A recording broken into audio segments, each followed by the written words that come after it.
Live from downtown Detroit, Local 4 News at 6 starts now. Detroit fire under fire. And tonight, the fire commissioner is responding to our questions about why would Detroit firefighters be ordered out of an apartment fire when they were the crews putting water on that fire in the first place. Detroit Fire also say their firefighters saved lives at the fire that broke out New Year's night in Highland Park. Topping our news tonight at 6. Good to have you with us. I'm Devin Skillion. I'm Kimberly Gill. The result is the firefighters from 3 departments who were there are angry that a chief on the scene pulled the crews water and hoses while the fire was still raging behind him. Sean Lay is live at the apartment on Tuxedo Street in Highland Park. Sean, you tracked down the people who were burned out that night. They say this should not have happened. That's exactly right. And they say they are thrilled to get out with their lives. But as you can see behind us, their lives have changed forever. Top, bottom, side to side. Every unit here is burned. All of their belongings absolutely burned. They're also surprised with 3 fire departments here, Detroit first and then Hamtramck and Highland Park arrive. We're in Highland Park. That with 3 departments here, this place has burned. It's a total loss. And the families that were here, they walked out to safety, but they're surprised that Detroit Fire says that their lives were saved. Tell me about that moment of life-saving, about you having your babies in your hands and dropping them out of what was that like?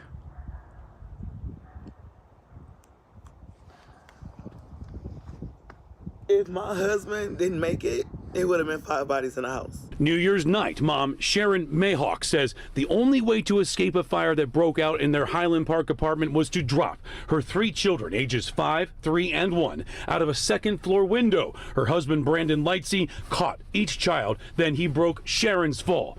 Sharon's sister-in-law, Brittany Lightsey, lives downstairs. She walked out. But Detroit Fire got to the fire first, and Detroit Fire says their firefighters that night saved lives. Did Detroit firefighters get you out of the house? No, Detroit firefighters did not get us out of the house. My husband got us out of the house. Did they save you guys? No, absolutely not. Did they rescue you? Absolutely not. Tonight, Detroit Fire Commissioner Chuck Sims is responding. Even if they saw them at the door and helped them out, they still assisted in getting them to safe. Sims is also standing behind the Detroit Fire chief at the fire that night. His crew was the only crew inside putting water on the fire, and he told them to stop. Yeah, you're gonna have to let Hamtramck take over, man. It's Highland Park. Come on out. C5 to all companies inside. Come on out. Bring your lines out. Video showing Detroit firefighters wrapping up gear as the fire rages behind them. Detroit, Hamtramck, and Highland Park firefighters tell us no water was being put on the fire at that moment. You're pulling out like that. My main thing was like, people, this is somebody's home. Like, politics and all that shouldn't be included into it at all. If you have water, like, the tools to let the fire out, that should be the first, objective. Commissioner Sims says the fire was in Highland Park, and Highland Park was taking command of the scene. Matter of fact, the lieutenant said, we're not going to pick up until you have a charge line. So I'm quite sure that they did not leave that fire and there was no water available to put on the fire. Our lives are changed now because they were arguing about who's gonna save who, this fire department pull out or this fire, you can't get it. It was a hot mess. All right, back here live, Detroit Fire also making a point that we've been making, that Detroit Fire was here first in Highland Park to jump on this fire. They were called to an address right behind the building that is Detroit. So they came around the block and they were here, and then they said Highland Park was going to take over, and that is why they left. Yesterday, guys, I asked if there's an investigation into this. Detroit Fire said no. Tonight we do know there is internal investigations. All the decisions were made right here. Back to you. Just unbelievable. Okay, yeah. Sean, we appreciate it. A student has died after a mass shooting at a high school near Des Moines, Iowa. A 6th grader, we have learned, has died from their injuries. 4 students and a school administrator were wounded this morning at Perry High School. Investigators say the 17-year-old suspect in the case died from a self-inflicted gunshot wound. They say he was armed with a shotgun and a handgun. No word yet on the exact motive. Much more from Perry, Iowa, ahead at 6:30 here on NBC Nightly News with Lester Holt right after this newscast. Now, last night on Local 4, we brought you the story of the splinter group in the Republican Party in Michigan wanting to oust its state party chair, Christina Caramo. Well, tonight we bring you Caramo's rebuttal to that. She is defiant, and she's saying she is trying to reunite a party that appears nothing but ready to do so. Local 4's Rod Maloney is live tonight with the latest on this story. Rod. Yeah, Christina Caramo is controversial. She's, clearly admitting that. But the people who want her out of office say she has greatly diminished the party since she took it over. She disagrees with that, and she told me that in our interview this afternoon. So she says when it comes to this meeting that's set for Saturday, she's not worried.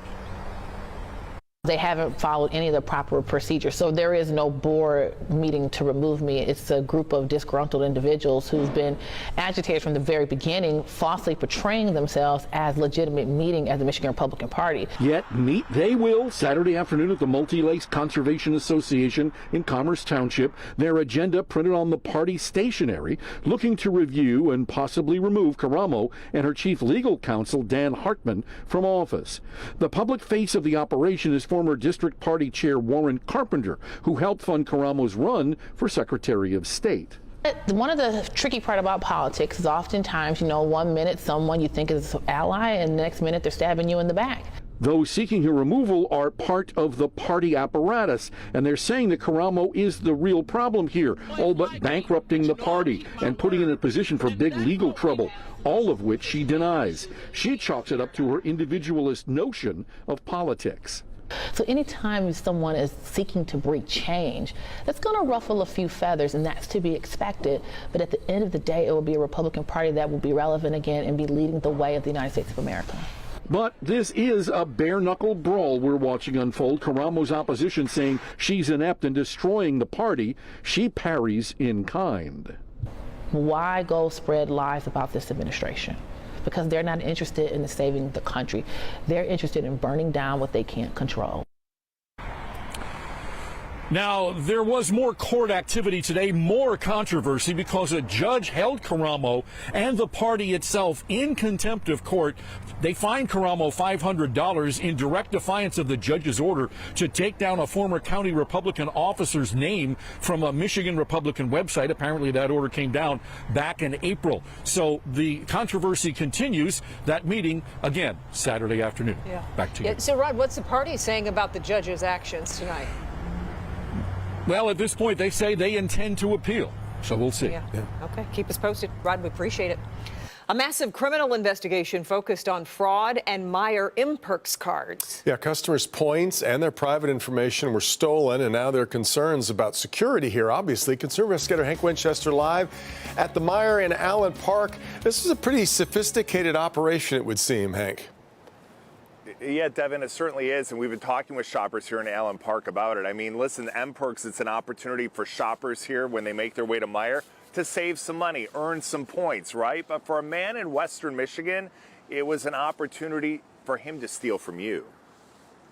Introducing the new and improved MPerks. MPerks, the wildly popular program through Meijer, one that allows you to rack up points, get discounts, and save. It's certainly popular with shoppers that I met today here in Allen Park. Why are you an MPerks member?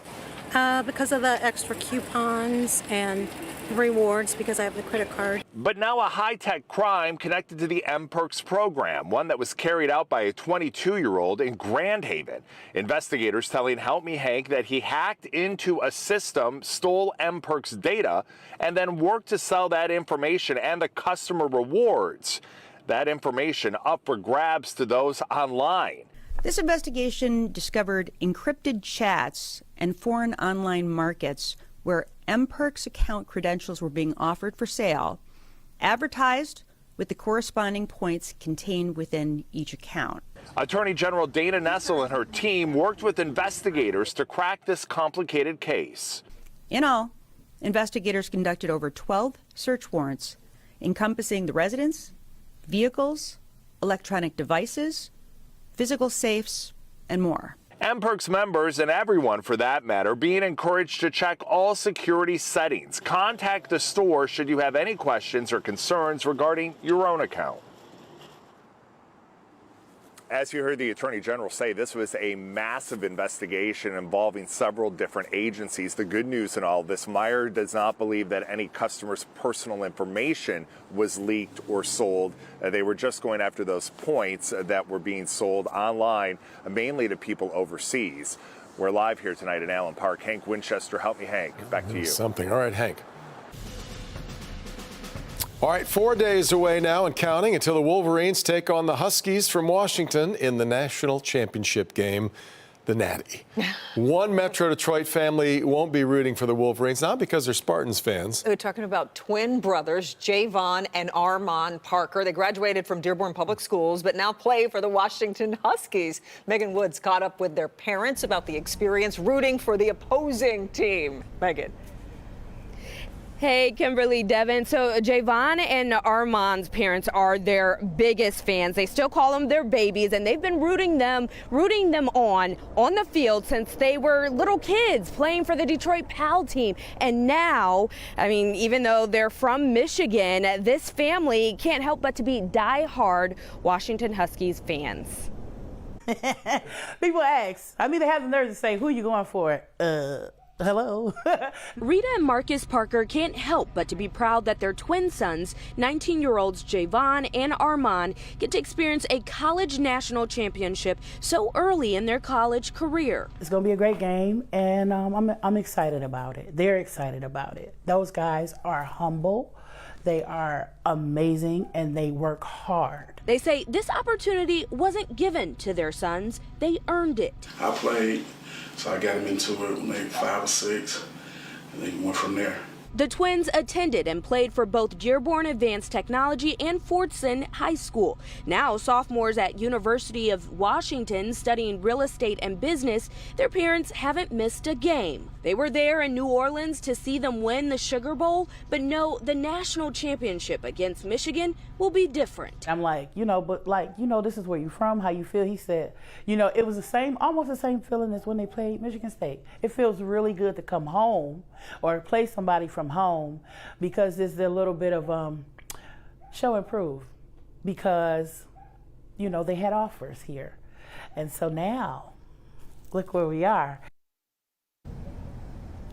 And the Parkers will be in Houston full force. And while I was with them, they didn't do too much trash talking, but I guarantee they're more excited than the boys. Reporting live in Detroit, I'm Megan Woods, Local 4. And they certainly are proud. We can see them beaming with that. Okay, Megan, we appreciate it. And just a reminder, too, our Bernie Smilovitz and Hobie Artigue will be there to bring you all the action live from Houston Monday night at 6:30.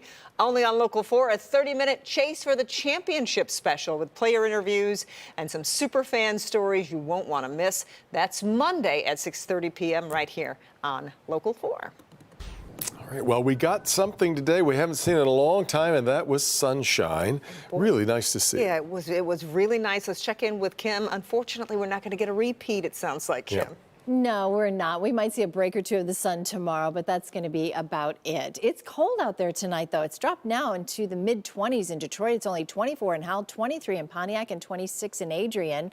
We've got temperatures in the mid to upper 20s, but you factor in the wind, and it feels like it's in the teens. And it's colder than it was yesterday. 9 degrees colder right now than it was yesterday in Pontiac and Mount Clemens. 8 degrees colder at the airport, Ann Arbor, and also in Howell. But today was the coldest day of the week, and now we are going to warm up a little bit over the next 6 to 10 days. We'll have above average temperatures, but you go beyond that, the next 8 to 14, because it's an average, looks like we'll fall back down below average. Tomorrow we make it into the mid-30s. There could be a break of the sun here or there, but not like it was today. 35 degrees will be the high tomorrow. Temperature trend going up. However, so are our chances of a rain-snow mix, especially next week, and a little snow for the weekend. We'll talk all about it in a few minutes.